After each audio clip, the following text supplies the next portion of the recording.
the tree of the knowledge of good and evil.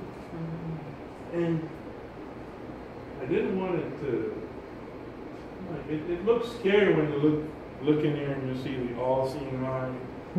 Then you see the roots being tangled all over the earth. And I started thinking, this is the root of evil that came to the earth and corrupted everything. And through one man, the scripture says that all fell because we were all shaped in Adam and Eve. And that sin, that curse, got on us. But through Jesus Christ, we're made new. So I wanted to talk a little bit about some of the stuff she wrote here. I'm just going to read. I mean, when you hear her art statement, you're going to know why she does her pieces. I'm going to go over here. She goes, please let me introduce myself. My name is Tina Flowers. I am a local artist. 12 years ago, I started getting really sick all the time, and I was in a lot of pain.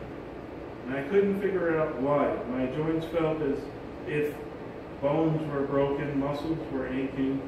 When people would shake my hand, I would burst into tears from sheer pain. Doctors were ordering blood tests, x-rays, MRIs, and CAT scans, but nothing was showing up. No reason for all the pain. The medical bills totaled over $15,000 originally. They told me it was one of the several immune diseases and that my lifespan would be shortened. I had already had cancer at the age of 20, and I was never able to have any children. I was also married to an alcoholic that was both verbally and physically abusive. He was having an extramarital affair.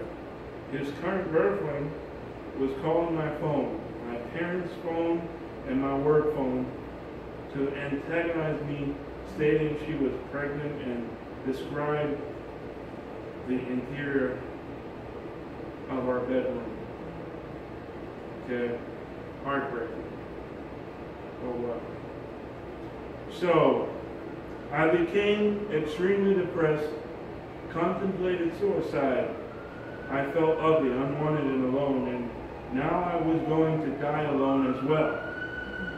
I was in a marriage that was literally killing me. I was spiritually unresponsive, and physically I was slipping away. So I decided to change everything. I did not want to waste another precious day. I wanted to be happy, really happy. I cried and I prayed all the time. Please, God, help me. I can't do this by myself. Are you listening, God? The divorce was brutal. I could not get him to leave the home, and I believe this is where God intervened and saved my life. We got into a physical altercation, and he choked me with a phone cord. I managed to get away and get into the car. He smashed the windshield. I did not stop. I drove and found a policeman. They followed me back to the house. He stated they would take both of us or neither of us. Then a voice came over the walkie-talkie stating he had outstanding warrants. It was out of my hands from that point on. It came down to the cops.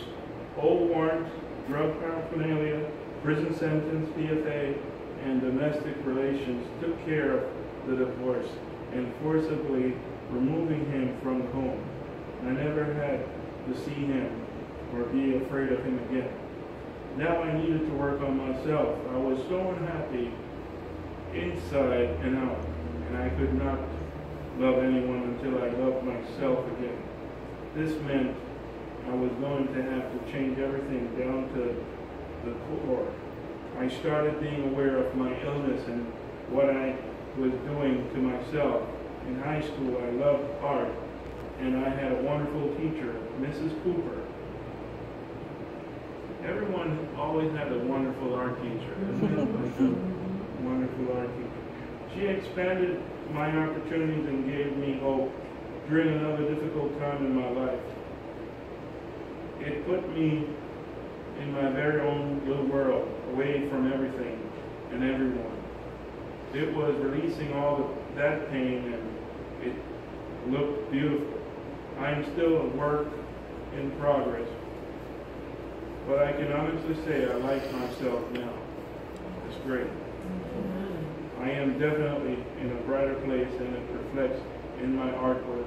By now, instead of painting pain and emotional turmoil, I paint the things that keep me going, make me happy, and make me complete.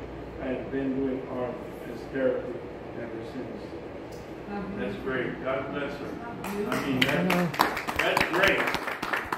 I mean, that's great. So, and that's all of her work on there. And when you can just tell the story through her art. Yes. Now, yeah, they're rich. Yeah, the colors are very, very vibrant, very good, very rich colors. But the theme of that eye, and we know that the eye is the window of the soul, and her enlarged and elongated eyes tell me that she now sees herself in a different perspective, that she's coming from within instead of outside. And I think that universal theme in her work is powerful after hearing her life, her struggle. Yeah. I thank God that He has opened up her eyes and allowed her to see her and the God in herself. Yes, you know, how beautiful. Powerful. You know, her pieces says a lot. Why I do it, and why I'm inspired to do the kind of spiritual art that I'm doing now. I've been doing art all my life, ever since I was a kid. You know, from the day I knew myself, I've been, you know, pretty much making scribbles and trying to draw everything exactly as I see it. But my art